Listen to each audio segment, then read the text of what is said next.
How we doing? Yay! Everybody give it up for 3 Avenues for hosting. Yeah.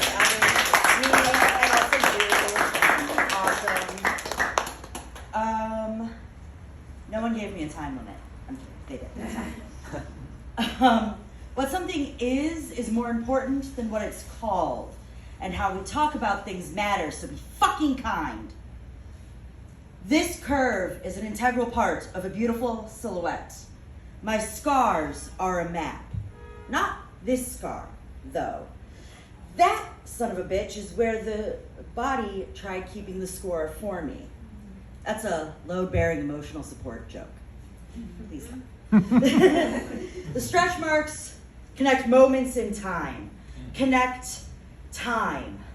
The root system that guides the body from where it's been to where it's going. The way that this body ensures we got what we needed. They show that at times this body is a shield. I grew up nourishing my soul on a steady diet of hip-hop and Shakespeare, on meal replacements made of bars written by barbs. I am sprinkled with syntax and metered feet that could have walked away from me. Cold flows and formal prose and long drives in cars mimicking someone else's cadence, using spoken word like an escape artist and clinging to bars to distract myself from the prison of my mind, where this body took on self-inflicted scars, backing down from the precipice of each of my own dreams because I had only been fed on the lie that it would be too hard.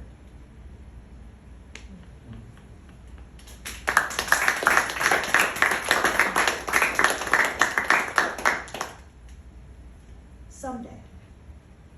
Something crossed my social media the other day. It was a simple little text post that just said, someday I will write poems about this, but first I must survive it. And, wow. So I took a beat and I sat with the hit, a moment to really feel the impact and hold why I experienced it as a personal attack. And yes, I am a Cancer, but that wasn't it. I've spent so much time waiting to be out of or through or past or done with or in front of or finally able to just time on standby, just waiting for every storm to pass without taking time to collect the resources it was giving, just trusting that if the wind wasn't too bad, at least the plants got watered. Someday when I'd survived this. And there was always a this, but there was never a rain barrel in the yard. There was always a this, and there was always a this hurts, and there was always a what is this teaching me, and haven't I grown enough, and God's please make this stop. There was always this, but there were fewer and fewer words. There were more empty notebooks and unused pens. And while every this at some point became a that, another this was locked and loaded, and with it always came another someday, when I survived this. And while I survived, my voice did not. And none of the lessons came with poems, and none of the stories came out of the tip of my pen the way that they felt in my heart. And not one barrel of rain sat out in the yard after a single storm. And what is any of this teaching me? Someday, when I remember that the storms aren't there to be taken for granted, when this gets to mean the next 10 minutes, and it doesn't always have to be the whole fucking thing from start to finish, when this is a thing to be lived and not merely survived, when the barrel in the yard is your heart and it doesn't require a hurricane just to be full, when each drop in the barrel is a this and each beat of your heart is a that, someday I will write poems about this while I survive it.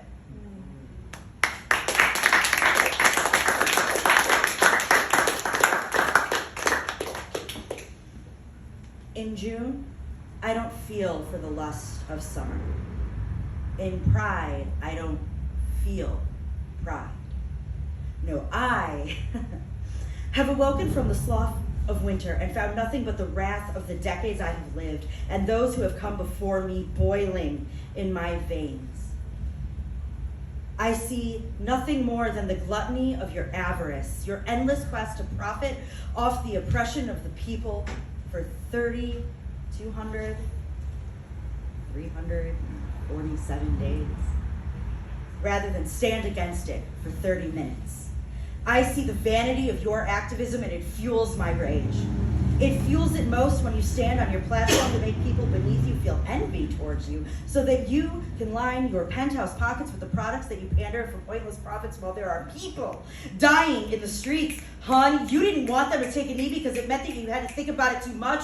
Hun, you didn't want them to tell you about their pain because it somehow disrupted your ability to get your toxic positivity shit done. Hun, and now they're done. Hun, you're upset that some windows got broken, some folk got too loud, they just wanted to live, so maybe it's time to burn it all down. And while the city's on fire and you sit in your privilege and cry, I feel like what you are witnessing and somehow failing to realize is that from these ashes, like a phoenix, hope will rise, and maybe in the end we can start to equalize, but none of that matters if these brands keep trying to profitize off the size of another woman's thighs. You want to take a day to post a Little Brack Square and be part of the movement when you think you have something to prove, but where were you yesterday, last month, last year? Did their lives matter last to you then when you couldn't monetize your inclusion in the latest trend? And I know that you think that this doesn't look like my fight and maybe these words have a little too much bite, but if you got nothing else from me today, then get this right. Stonewall was a motherfucking riot before it was ever a parade, and I know you like to throw rainbows on everything and claim allegiance with the gays. Have you tweeted Black Lives Matter in the last 30 days? Have your prayers for Palestine made your mouth dry? Or does your solidarity last only 6 weeks, then go back to pandering to the red, white, and blue, to the boys in blue, to the alt-right, and that is not all right. So now you expect people to trust you? You're upset that people can see through your performance and you have to earn back to the normal that never was in a world that only ever does more harm? Oh, but you posted a pic and you got a few clicks and you think that that should absolve you? Well, fuck that and fuck you. I don't care that you wrote a cute little letter. If you want to stand with me, then you're going to have to do better.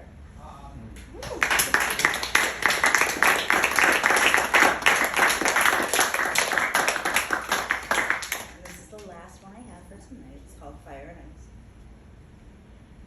Anger is an iceberg, solid, cold, protecting fossilized feelings frozen within, large, destructive, sinking ships by damaging denizens dearest to your heart.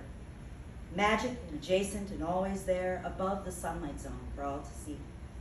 Onlookers first and only seeing destruction or danger, overlooking the magic held captive inside. Years of protection and love and ferocity and layer upon layer of endurance against all things. The way the ice protects the heart from what would otherwise burn it to ash. The way there is so much more than what sinks ships at rest below the surface. Good intentions beneath the depths, still, solid, safe, ensuring the iceberg gets to where it was meant to be. Bigger, softer, holding together in ways that you can't see with just a first glance, protecting the fear and curiosity and sadness and grief from being the first thing someone perceives. Anger is the volcano. Secondary emotions like hot magma beneath the surface, erupting when safe. And trust is felt for the first time in a century, but onlookers run away in fear of what they don't understand. Don't understand me? Say they can't love a glacier so large and so cold. Am I not allowed to protect myself? To protect them? Maybe it's not that I'm the one who's afraid of loving or getting too close. Maybe it's that all we've only ever heard about icebergs are bad and should be avoided like anger. But it's how I've built the resiliency to be able to love.